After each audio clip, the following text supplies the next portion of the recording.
Lo que estima el gobierno es que podría recaudar hasta 1.306 millones de dólares con este incremento.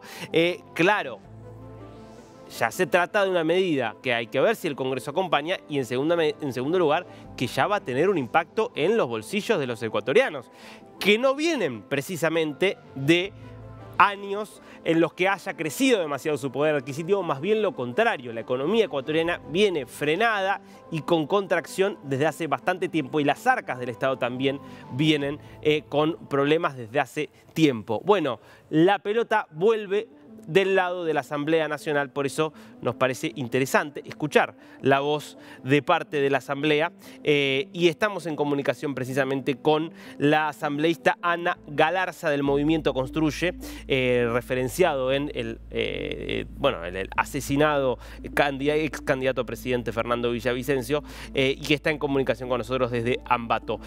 Asambleísta, ¿cómo le va? La saluda Darío Misraji.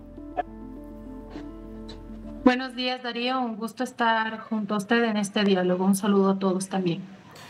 ¿Qué piensa de, arranco por esto último, esta propuesta de una suba del IVA? Bueno, estamos en un estado de guerra, estamos en una guerra en contra de la delincuencia, en contra de los grupos de delincuencia organizada, del terrorismo, y para ello se necesita recursos económicos. Hace un mes atrás la Asamblea Nacional, no con los votos de Construye, sino con los votos de los aliados del presidente Daniel Noboa, que es del Partido Social Cristiano, y la bancada del correísmo, perdonaron impuestos a los más ricos del país. Miles de millones de dólares fueron perdonados en impuestos a los más ricos del país. Evidentemente, al perdonar impuestos a los más ricos de la patria, el gobierno dejó de percibir esos ingresos y ahora el gobierno ha tomado la decisión de quien tiene que financiar la guerra en contra de la inseguridad y de la delincuencia tiene que ser el pueblo y por lo general la clase media. Ahora, usted está planteando, nosotros estuvimos en contra de que hubiera una condonación impositiva para los más ricos. Ahora esto propone que la guerra sea financiada por los sectores de menores recursos, pero al mismo tiempo decía antes que creía que era necesario este financiamiento. ¿Qué van a hacer ustedes frente a esta propuesta? No se debía haber perdonado impuestos a los más ricos, porque son los que más tienen. Y no tiene que ser el pueblo llano el que pague una guerra cuando deberían ser los que más poder adquisitivo tienen, los que mayor apoyo den al país. Pero el presidente ha hecho lo opuesto, ha perdonado impuestos a los que más dinero tienen y ahora es la clase media la que tiene que financiar la lucha en contra de la delincuencia. Yo creo que todo el país está dispuesto a juntar el hombro para que podamos salir de esta crisis de inseguridad que está viviendo el Ecuador. No hay duda de eso. En lo que no estamos de acuerdo en que se perdone impuestos a los ricos, pero se le ponga impuestos a la clase media. Y otra preocupación más es que el aumento del IVA no tenga un periodo de tiempo fijado, sino que sea ya de manera permanente. En una economía que ya está deprimida, no tiene sentido los pasos que está dando el presidente. Y se lo decimos públicamente para que pueda corregir lo que está haciendo, para que le vaya bien, porque él es el piloto de esta nave que se llama Ecuador, nave en la que estamos todos nosotros. Y por eso le hacemos los señalamientos necesarios para que recapacite sobre las medidas que está tomando y que pueda tomar las mejores decisiones posibles y que cuando tome buenas decisiones siempre va a contar con el apoyo de nuestra bancada. Pero cuando no sean las decisiones correctas, no cuenta con el apoyo de nuestra bancada. Como por ejemplo cuando le aprobó la Asamblea Nacional que se perdone impuestos a los más ricos, no fue con los votos de Construye, porque sabíamos que el siguiente paso que iba a tomar el presidente era meterle la mano en los bolsillos de las familias de clase media, de las clases más empobrecidas del país, y no considerábamos eso justo. Asambleísta, entonces, en concreto, Construye va a votar en contra de la suba del IVA. No puedo adelantarle ese criterio porque una vez que el presidente envía este proyecto de carácter económico urgente a la Asamblea Nacional, puede haber la posibilidad de que se realicen cambios, de que se mejore ese proyecto de ley. Entonces, si es que este proyecto de ley es mejorado y si es que este proyecto de ley permite que los que más recursos tienen sean los que más colaboren en esta guerra en contra de la inseguridad, probablemente pueda ser que cuente con los votos de la bancada. Pero primero tenemos que ver si es que el presidente recapacita y en vez de perdonarle impuestos a los más ricos, les pide apoyo a los que más recursos económicos tienen en el país para que también junten el hombro para poder sacar adelante al Ecuador. Veíamos que también ayer el presidente anunciaba la construcción de estas 2 nuevas cárceles. Por ahora son proyectos, pero el presidente se mostró decidido. ¿Qué piensan ustedes de estas iniciativas?